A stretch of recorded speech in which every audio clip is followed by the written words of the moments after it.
Mm. Okay.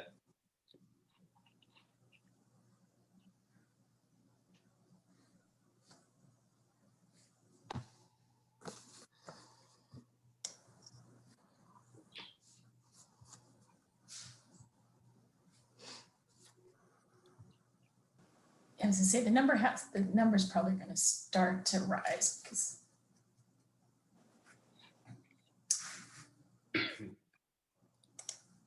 hello and welcome everybody who's joining. We're just gonna wait for others to join and then we're gonna go live here on Facebook, to where the majority I think was. And where is Miss Robbie? If Robbie has problems, we'll just, Lonnie or Eric, if you can just talk to her slides, that would be awesome. Sure. Problem. Okay.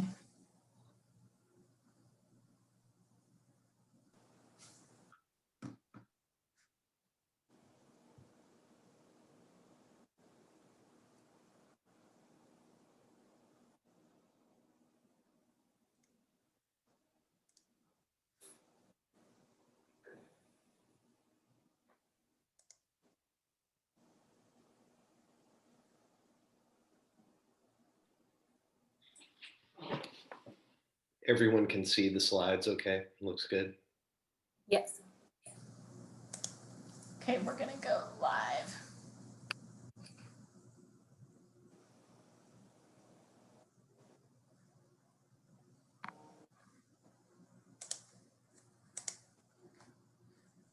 And those of you who are actually live on our Zoom, if you don't mind, we have a poll I'm going to be launching for you to complete, which would be great. And then throughout the webinar, if you have questions, if you could put them in the chat. We have a Q&A section, so actually put it in the Q&A, not in the chat. And those of you that are watching live on Facebook, if we'll also be monitoring the questions that come through there and try to also consolidate at the end. So I want to just thank everyone for joining us this evening. We're super excited to kick this off.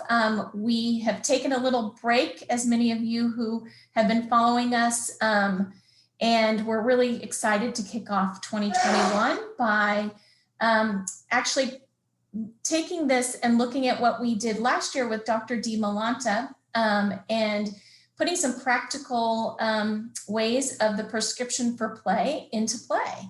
So unfortunately, Dr. DiMalanta could not join us this evening, but we're always just such an honor to be able to work with him and to be a part of anything that he's doing and supporting in the Philippines.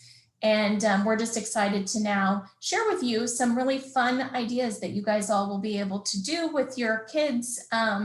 And so with that, I'm going to hand it over to Eric. But quickly before I do that, if you can just make sure that afterwards, no need to email us. We will, for any of you who are wanting to have a certificate, it will come out within the next few days after the webinar.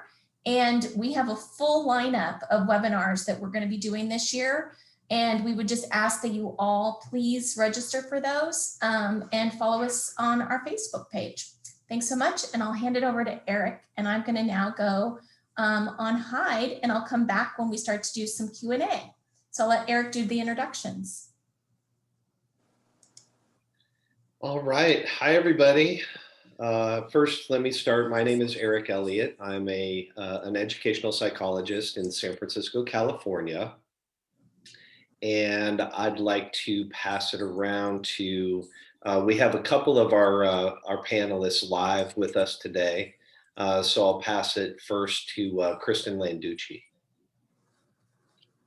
Hi, everyone. My name is Kristen Landucci, and I am an educational specialist in a high school setting. I teach students with autism, Down syndrome, intellectual disability. And so the population of students that I typically serve are students in the Mod Severe programs.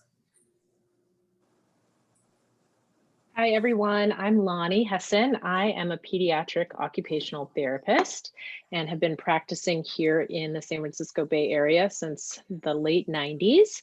And I serve a wide variety of families with children with all kinds of developmental concerns, including autism, various genetic syndromes, sensory integration differences, learning differences, and that sort of thing in my clinic in San Francisco.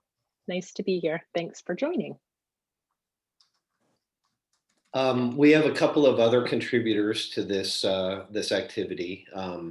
Rafael Garcia, who some of you know from a previous visit to the Philippines, as well as from a previous presentation that he's done, is an OT who is going to do he sent us a video that is going to demonstrate an activity that's related to sports.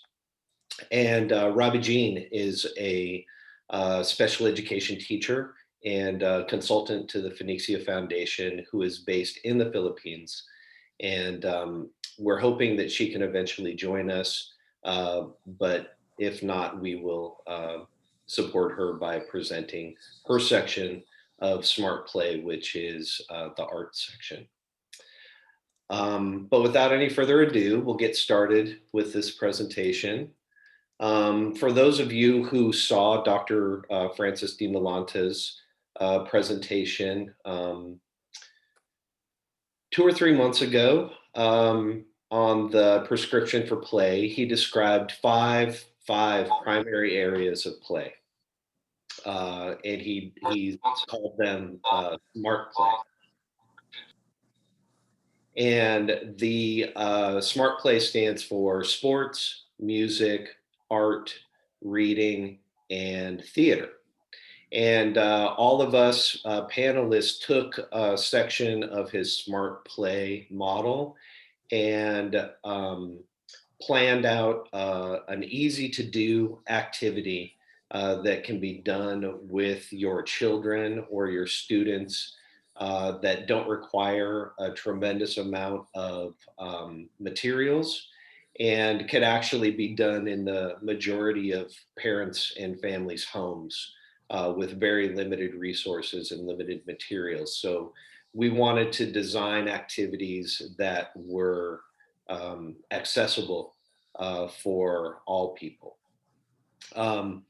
So as you can see in this overview for the prescription of play, in Dr. DiMalanta's presentations, we found that play is really an essential component to the social, emotional, cognitive, and physical well-being and development of children that starts in early childhood.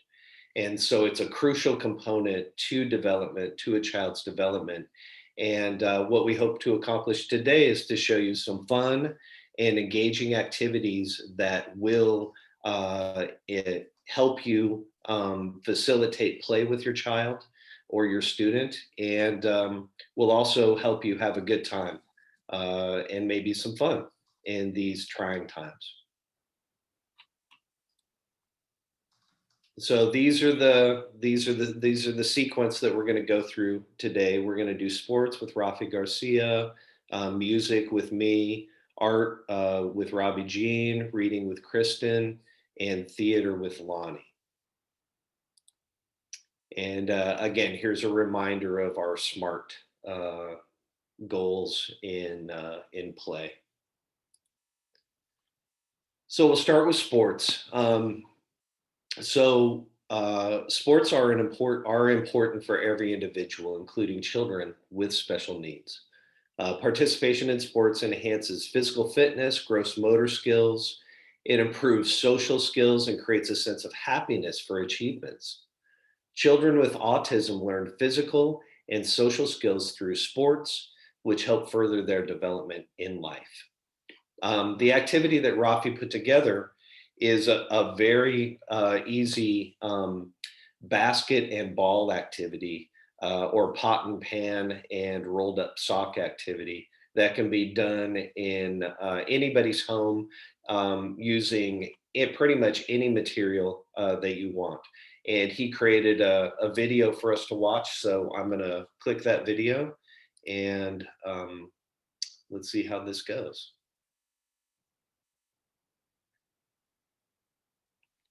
Hello. Today for our sport, we're going to play basketball.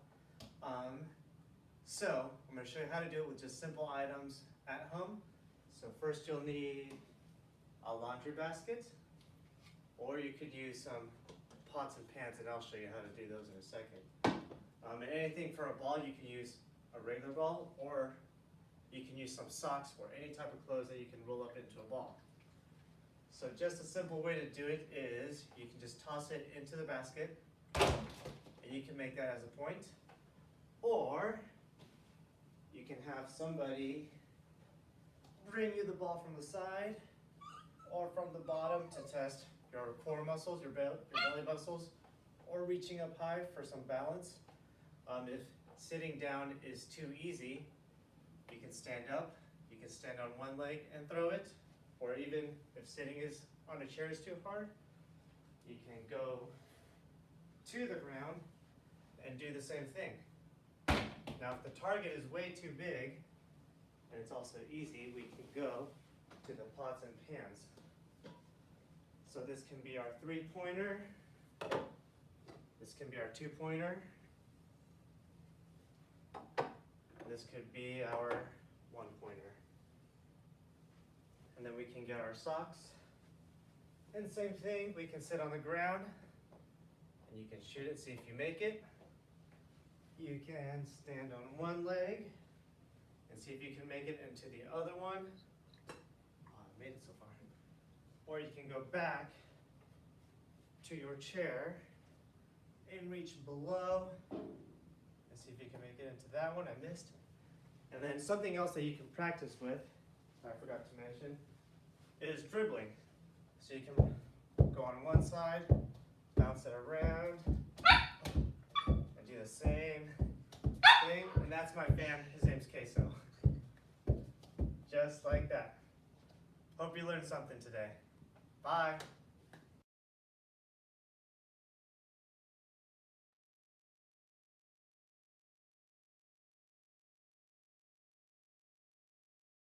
As I said, when you get under 5 minutes to go in each quarter, they call a timeout. It's a minute-long timeout, 60 seconds to let the players get over to the sideline, get their masks off, and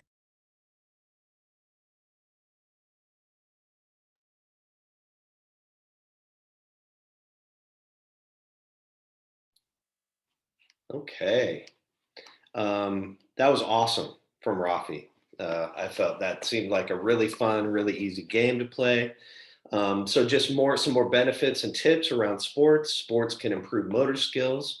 So they may find it, children may find it a bit easier to perform certain movements they may have struggled with before. Sports can improve cognitive health. You have to think about strategies around how to do certain kinds of sports more successfully. Sports can help a child feel more confident about themselves, and sports can improve social skills. Their participation in any kind of activities improve social skills, and they can also help a child with problems related to their behavior. As being on a sports team or being part of a sporting activity helps organize behavior, or it helps children learn ways to organize behavior. Music. All right, so that was the S in SMART. Now we're moving on to music. So there are a lot of advantages to music. Research has shown that students who are exposed to music during development excelled academically compared to students not exposed to music. Music helps with social skills when students or children become part of a musical group.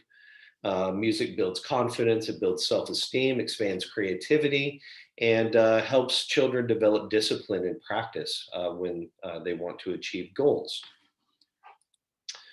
So when you're making music at home and you're finding time to play with your child and you want to make some music, you can just look for percussion instruments around your house. Make it fun.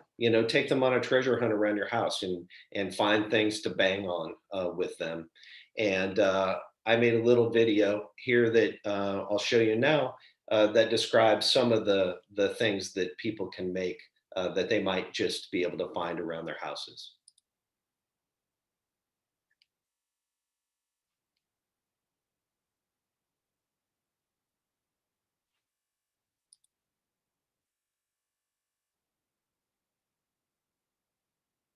Hi, making music at home is so fun. Grab your kid, cruise around the house, find whatever you can to bang on, and let's make some music. So I went around my house and I found a box, which is just one of the greatest musical instruments, percussion wise, because you can just bang on it like that, right? Nice deep sound. Box. It's just a box. Everybody can find a box, right? Other things that you can bang on. Got some stuff inside the box here. The classic pot, pan. Can be a little bit loud for some people. So, try this maybe as an option. Plastic Tupperware container. I like this because you can bang on the side or on the corner.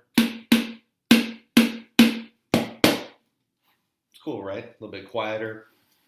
No big deal.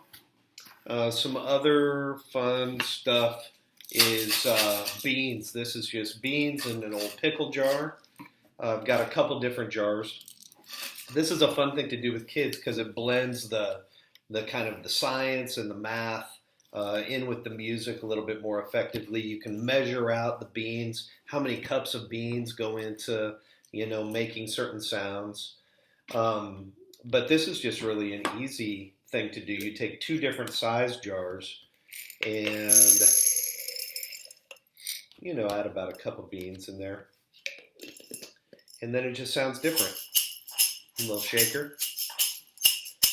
Right? And you can do them both at the same time just to really demonstrate the difference to your children.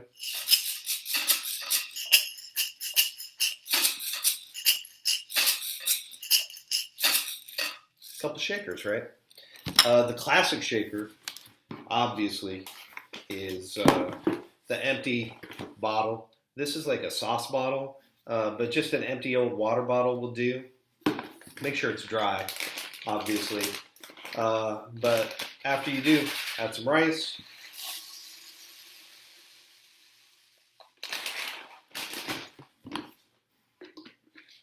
Seal it up. And this is a little shaker too. 1, 2, 3, 4. That's how you count it out. 1, 2, 3, 4. It's fun. This last little item is not a percussion instrument. All you need is a straw, just a drinking straw, regular plastic drinking straw. Take some scissors, clip off the top, and then you're going to cut it into a point. So flatten it out and cut it into a point. And at the end, you're going to have something that looks like this at the end, right? It's going to be cut to a point, but it's going to be like that in the middle. And then you're going to just want to flatten it out. And this just makes a little homemade kazoo. So fun. I mean, what kid's not going to love that? Just annoy the grandparents. Have a good time. So those are some things I found around my house. A box, some jars, a plastic bottle, some rice, some beans, a straw.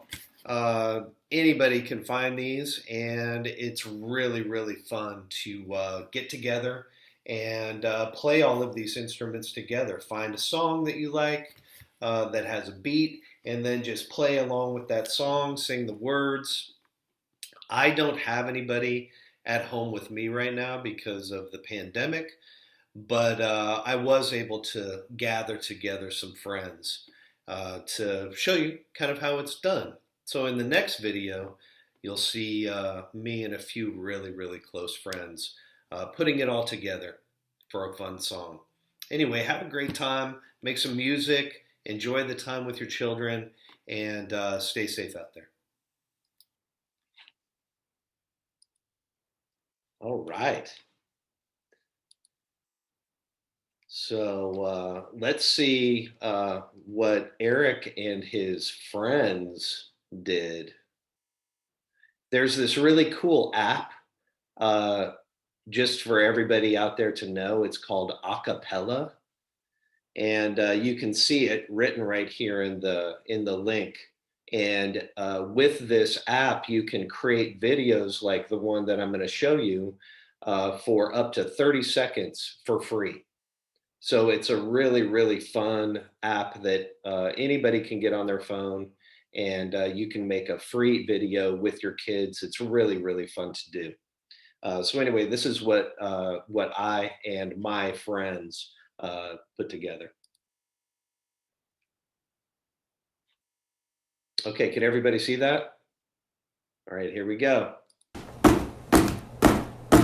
B, C, D, E, F, G, H, I, J, K, L, M, N, O, P, Q, R, S, T, U, V, W, X, Y, and Z. Now I know my ABCs. Next time, won't you sing with me?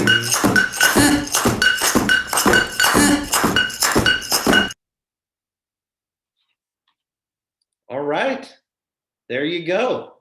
See, anybody can do it. If Eric and that gang of wackos can put together a little song, I bet you and your families can put together a nice song too. Um, anyhow, there are just so many benefits to teaching music to children. It's one of the most highly motivating activities for children. So if you have a child or a student that's very resistant to engaging in an activity, adding music to that activity will make it a lot more likely that they will engage and participate. Music is a multisensory activity. Pressure, sound, visual input. There's so many different components to it. So it's kind of hitting all the buttons in terms of learning and in terms of sensory input. It's a wonderful way to connect to and deepen our bond with our children. Therapy that includes a music component has been shown to help calm challenging emotions and increase attention. And music is directly connected to the release of chemicals in our brains that give pleasure and encourage happiness. So if if that's not enough, let me just tell you, making music at home during the pandemic, it's really fun. So give it a try. Anyway, all right. Art. Did Robbie make it? It doesn't look. Still, yeah, she's still having issues with connectivity. So if you don't mind, Eric, if you could cover this, that would be wonderful. Thanks. Okay. Or Would you like me to? Would you like me to take it since you've been? Yeah. You might need a Lonnie, sip why don't of you water or take it? something, huh? yeah. That'd Go be for it. great. Thanks, Lonnie. Yeah, I'm happy to. I'm happy to. Thanks, Eric, for sports and music. That was so fun and awesome. I literally could not stop smiling. That entire music section was just delightful. So thank you for that. And I'm happy to present art on behalf of Robbie Jean, who is, as Eric mentioned, one of our wonderful consultants with the Phoenixia Foundation and a very talented teacher.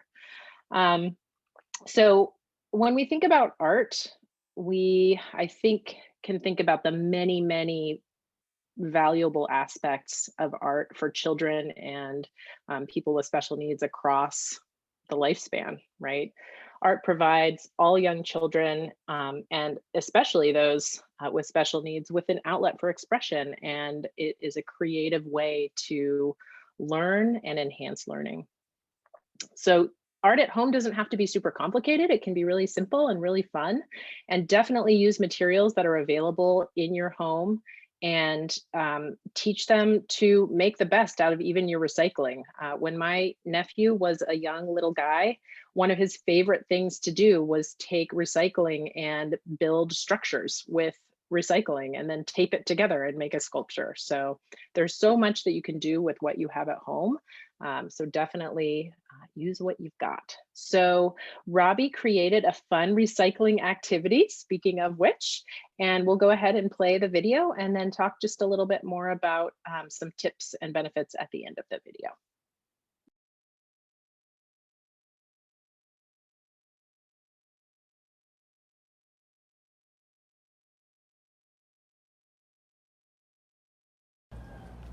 Hi, this is Robbie, and This is my we are going to do a fun recycling activity. Since it is pandemic, you don't need to buy art materials for your children.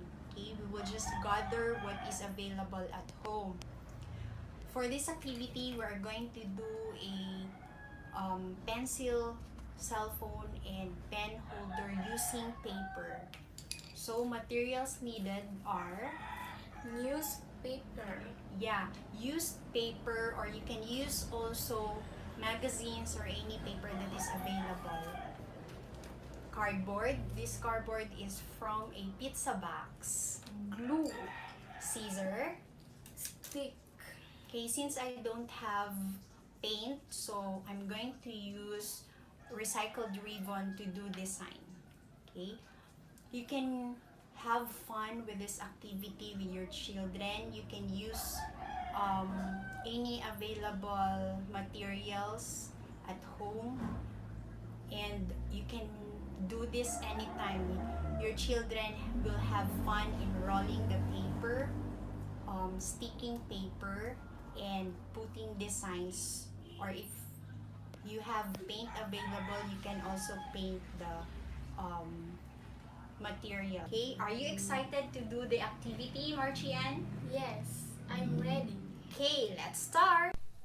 First, you're going to cut the paper. The size is 10 by 19 centimeter. Next, roll the paper using stick.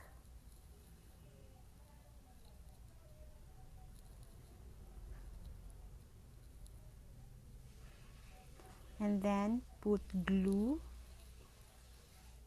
to stick the paper.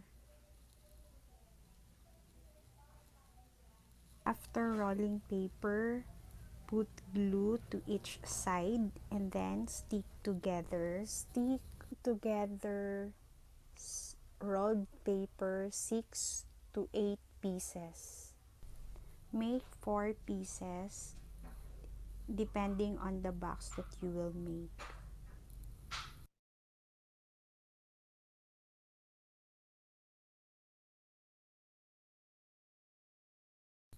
Put glue again on each side and then stick together to form a box. This is easy for the kids since the main material is only paper and glue. So it's fun for them. For the kids who doesn't like to touch glue, you can use brush. On this, Marchian is doing 2 boxes. Make 6 pieces and 4 pieces rolled paper and then stick on the middle. This is also a fine motor activity. Rolling paper, cutting paper, pasting, and it's fun. Next, prepare the cardboard and cover it with paper to make a base. Then put glue under to stick it with the base cardboard. Next, ribbon is optional. Prepare the ribbon.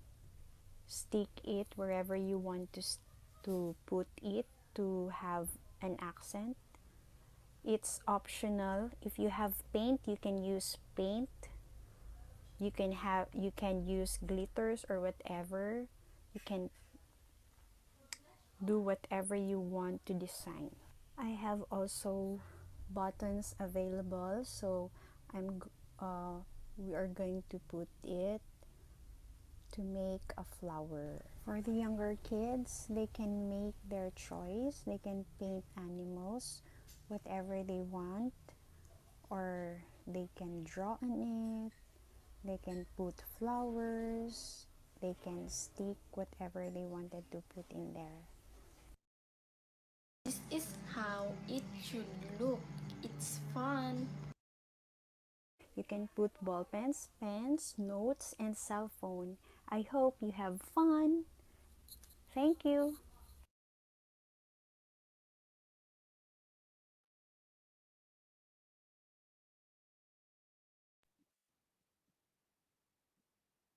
I'm always so impressed with Robbie. I can't believe that she not only figured out this beautiful art project, but it became something completely useful afterwards too.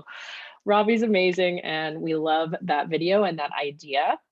And as she mentioned, one of the benefits of art is to really build those fine motor skills. Did you see all of that paper rolling? You can roll the paper using the stick, or you could even roll the paper just on its own. So you're really working on those little muscles in the fingers and hands when you're doing a craft like that.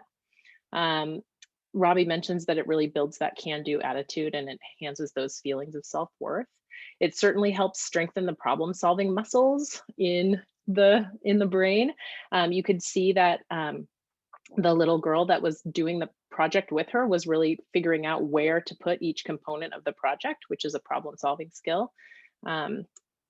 It can enhance communication and expression, given that the child is expressing themselves through art, and promotes that positive self-regard and self-esteem, and certainly, of course, develops creativity.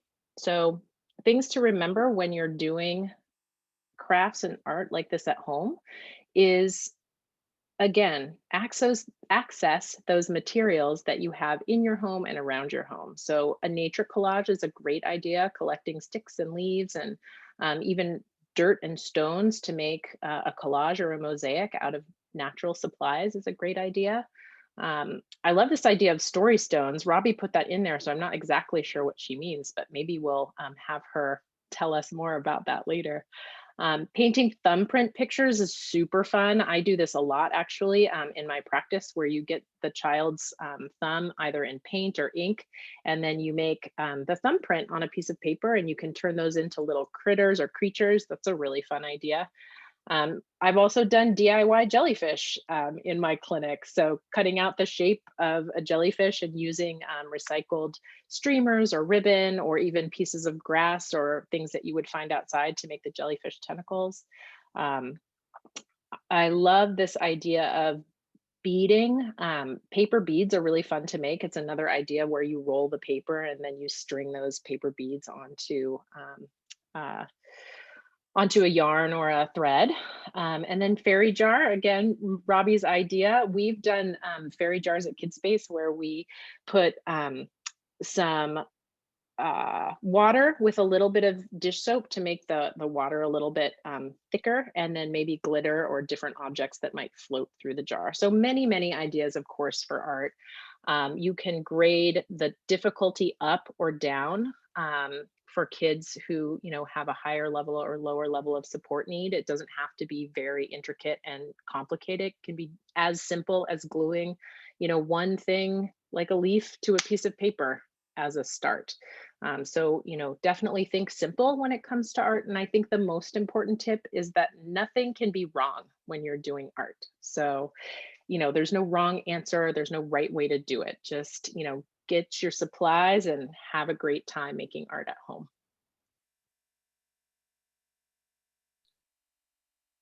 All right. Thanks, Lonnie. Okay, our next activity in the SMART universe is reading with our amazing teacher, Kristen.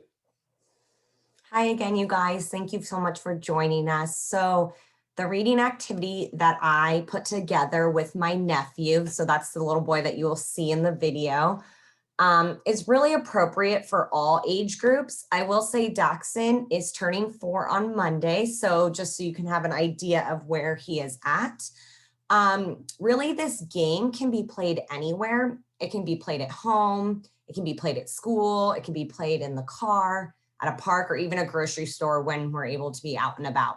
So materials needed is really just any object in your environment that you can see. So we're going to watch the video of Daxon and I doing the I Spy activity, and then I will go over some ways after that you can tailor it to specific skills needed.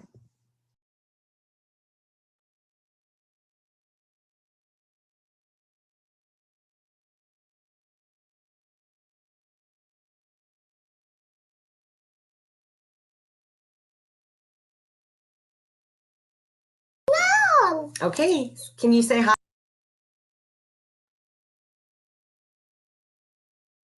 Hi? Hi, Tell them your name. Daxon. And I'm Kristen, and today we're going to show you guys a reading activity that can be done at home. It can be done at school. It can be done at the backyard. It can be done outside or even at a grocery store. And we're going to play I Spy. Are you ready? Yeah. Okay, so Kiki's going to go first. I'm going to start, and then you're going to find the items. Okay? So I spy, I'm going to look around the room with my little eye, something that is blue and green. Go take a look. What is that? Pick it up and let's show everyone. Is that blue and green? Yeah. What is it? It's a Ball. It's a ball. Good job, Daxon. So it's blue and green and round, and it's a ball. Whose ball is it? Kira. Kira's. And tell them what Kira is. Is Kira a cat or a dog? A doggy. A dog. Nice job. All right. Go ahead and put it there. I'm going to think of another one, all right? Okay. I spy with my little eye someone whose name begins with the letter D. Look, letter D. Me. What's your name? Daxon. And you begin with the letter D. High five. All right. So you can also write the letters down. And what was this called? A ball. A ball. B-A-L-L. So you can practice writing it and spelling it. All right. You ready to do another one? Yeah. Okay. I spy with my little eye something that begins with the letter K. You. Me? What's my name begin with? Kiki. Kiki, the letter K. So K-I-K-I. And let's show them. Kiki, right? Yeah. All right. Let's see. Okay. I spy with my little eye something you can take a picture with. The camera. Oh my goodness, go get it. So this activity also allows your child to get up and move around. Oh my goodness, show them. It's a camera. And allows you to label objects. All right. Do you want to try? Okay, you go and then I will try to guess. I spy with my little eyes the pink thing. Something that's pink? Oh my goodness. Is it this pink box? Yeah. Tell them, did Kiki get it right? Yeah. A pink box. Ooh, all right. Do you know how to spell box? Box. Ready? B-O-X. That spells box. Me. All right. So we found something with the letter D for Daxon. We found a ball. We found the letter K for Kiki. And we found a pink box and something that takes a picture. It's called a camera. Now it's your turn to guess what I. You want to do it one more time for Kiki? Okay, go ahead. No, you. Oh, you want me to do it to you? I spy with my little eye something that is red and you can make phone calls on. Your phone. Oh my, grab it. A phone. Good. So look, it's red and we can call people and say hello. Hi. All right. So Daxon, what can we say to everyone? Bye. And say thank you for watching. Thank you for watching.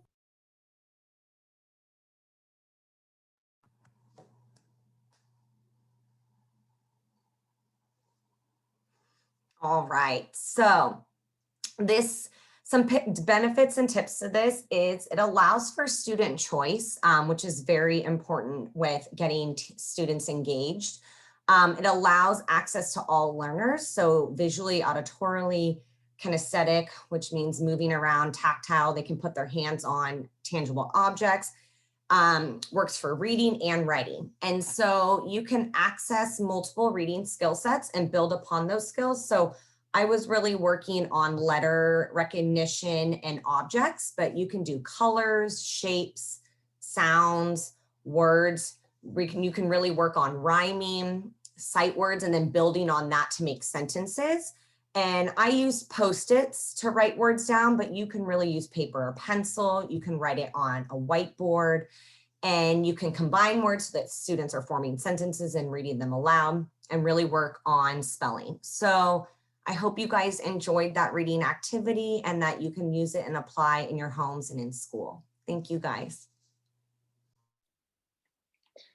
Wow, Kristen, that was a great activity.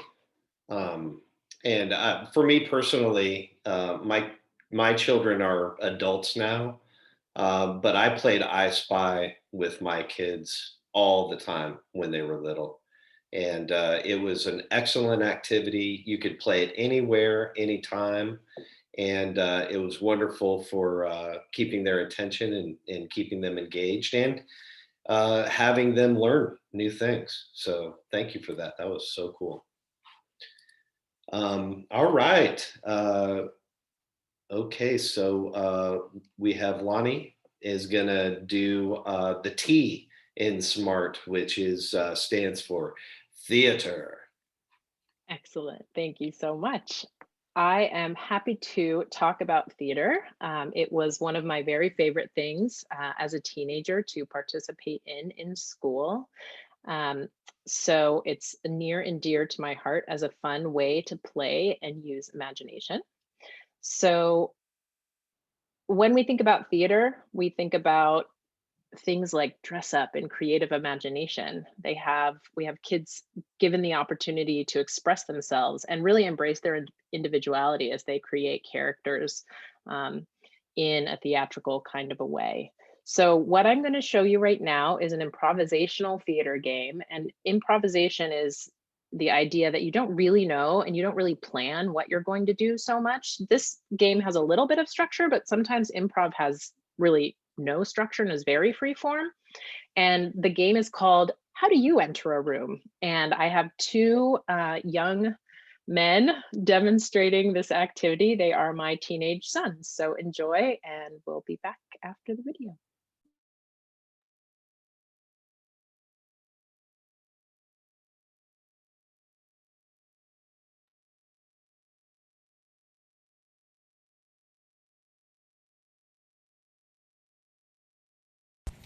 Hi, everybody. We are going to do a fun theater game that you can do with all ages. Demonstrating this game are... I'm Jake, and I'm Pete. And these guys are teenagers, but again, this game can be played with little kids, middle-sized kids, and big kids. So the first thing that we're going to do is, Pete, can you offer your brother a choice of options for him to pick from?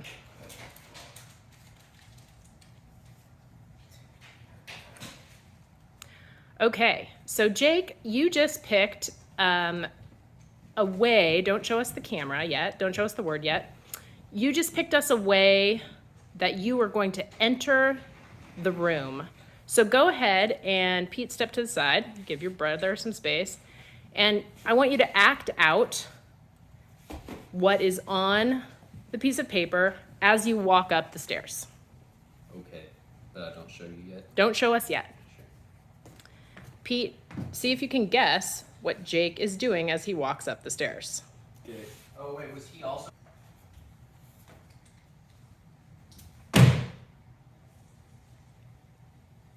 Jake has entered the room. It seems pretty abrupt. Oh, abrupt. Show us the card. Excellent. All right. Well done demonstrating abrupt or abruptly. Okay. Jake, go ahead and give Pete a choice of things to pick. Okay. All right, Pete, go ahead and act out the word on your paper.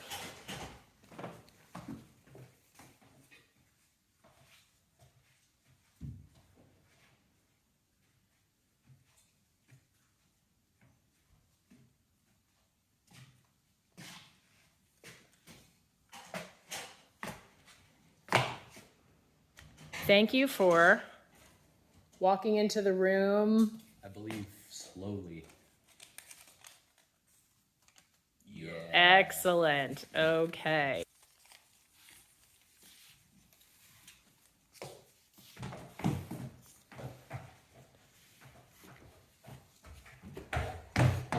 Oh.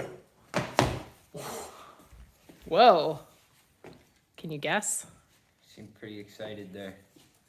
I think you excitedly, yeah, or excited, yeah. Jake was excited when he entered the room. Excellent.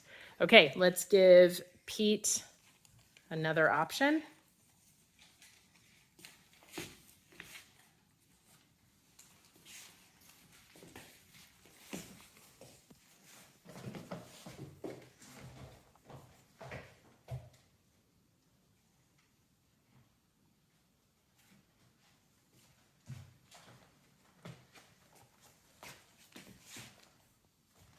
How did Pete enter the room?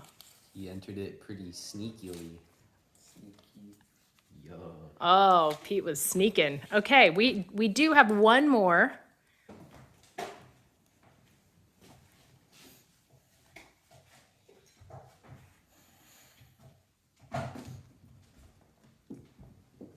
Whoa. Whoa. That was very weird. That was super weird, Jake. Weirdly. Weirdly. Excellent. Okay. All right, Pete, let's give it a last go.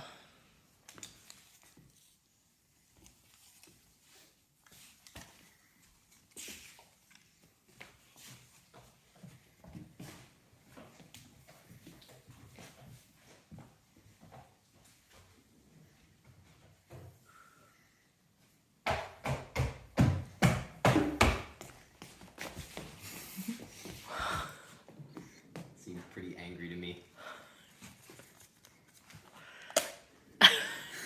Pete has entered the room angrily.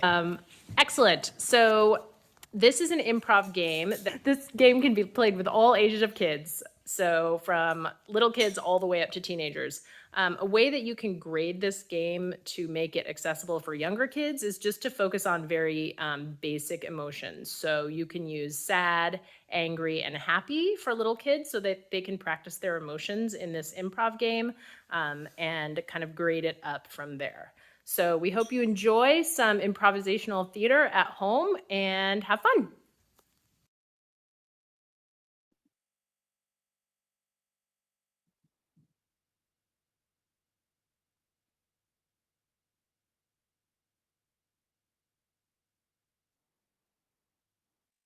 Awesome. So we had a good time as those boys' mom and myself making that video, which is definitely a benefit of theater.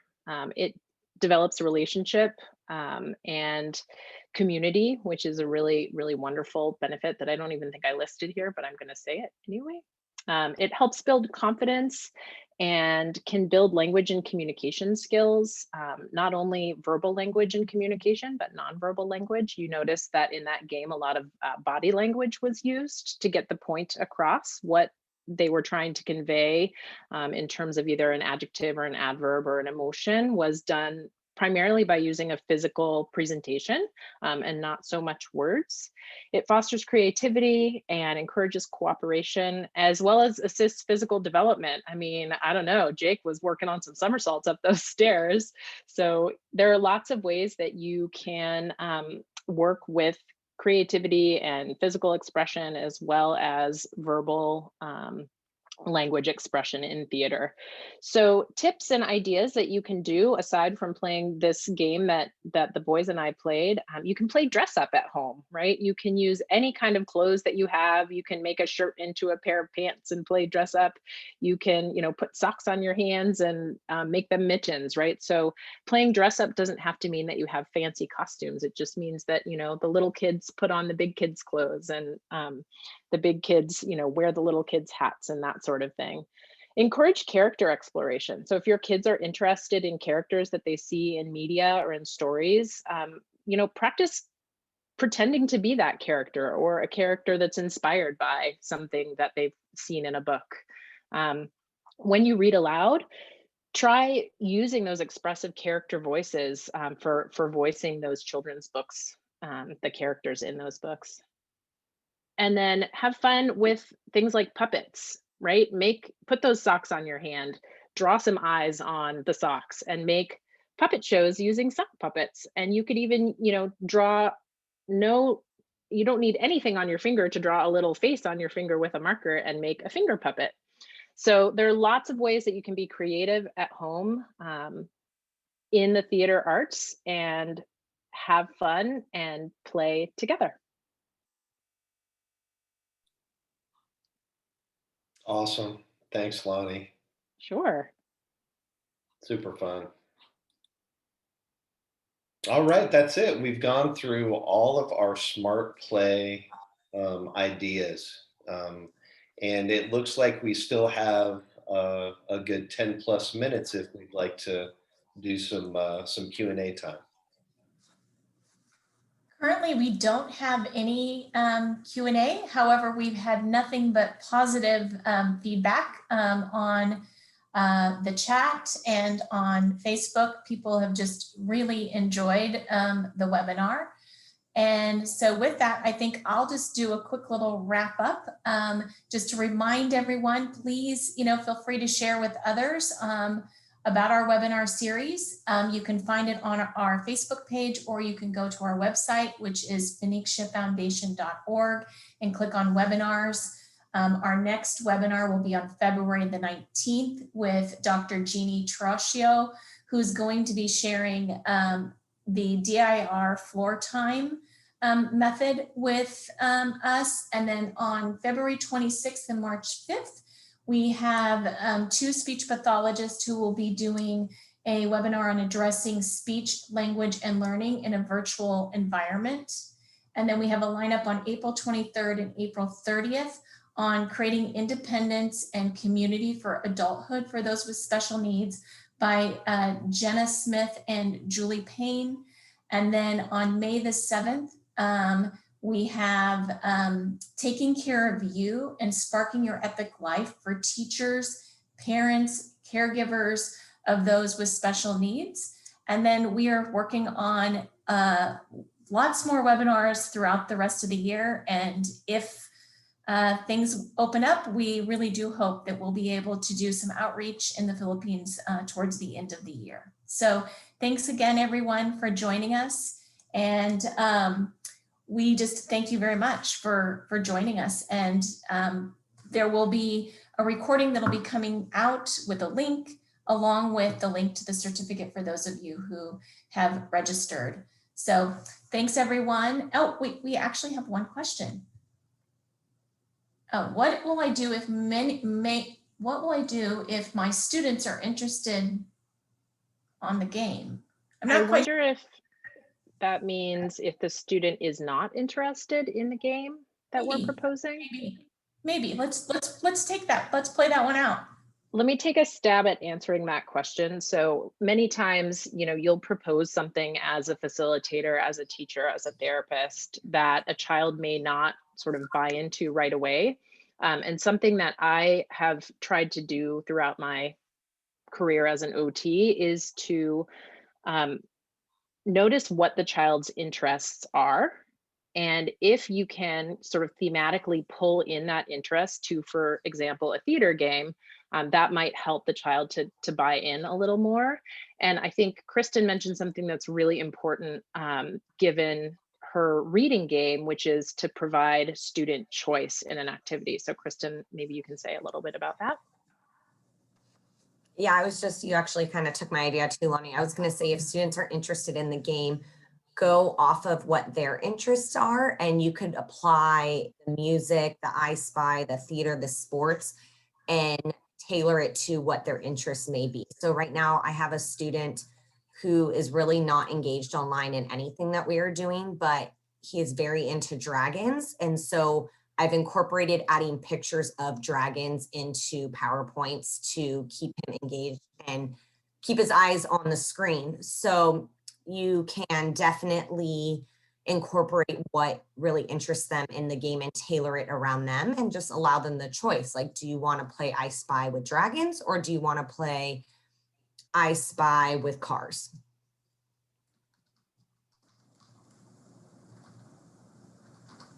I would also say that that's one of the beautiful things about Dr. DiMalanta's model of smart play is that if you have a child or a student who's not interested in sports, you can try music, art, reading, and theater.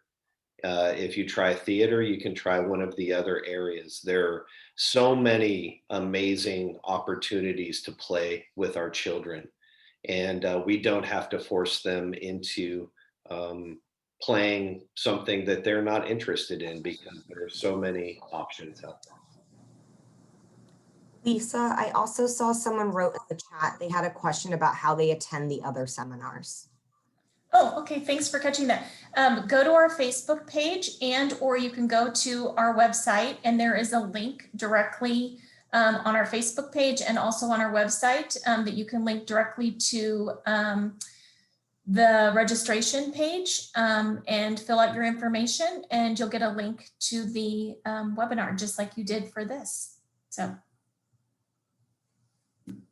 So thank you, everyone. I appreciate the team as always for pulling this together for us. And we're just super, super excited about what's in store for our webinars for the remainder of the year. Everybody, please stay safe. And we look forward to seeing you all again here, Facebook Live or Zoom. Take care, everyone. Have a great day, evening, wherever you are. Bye. Bye.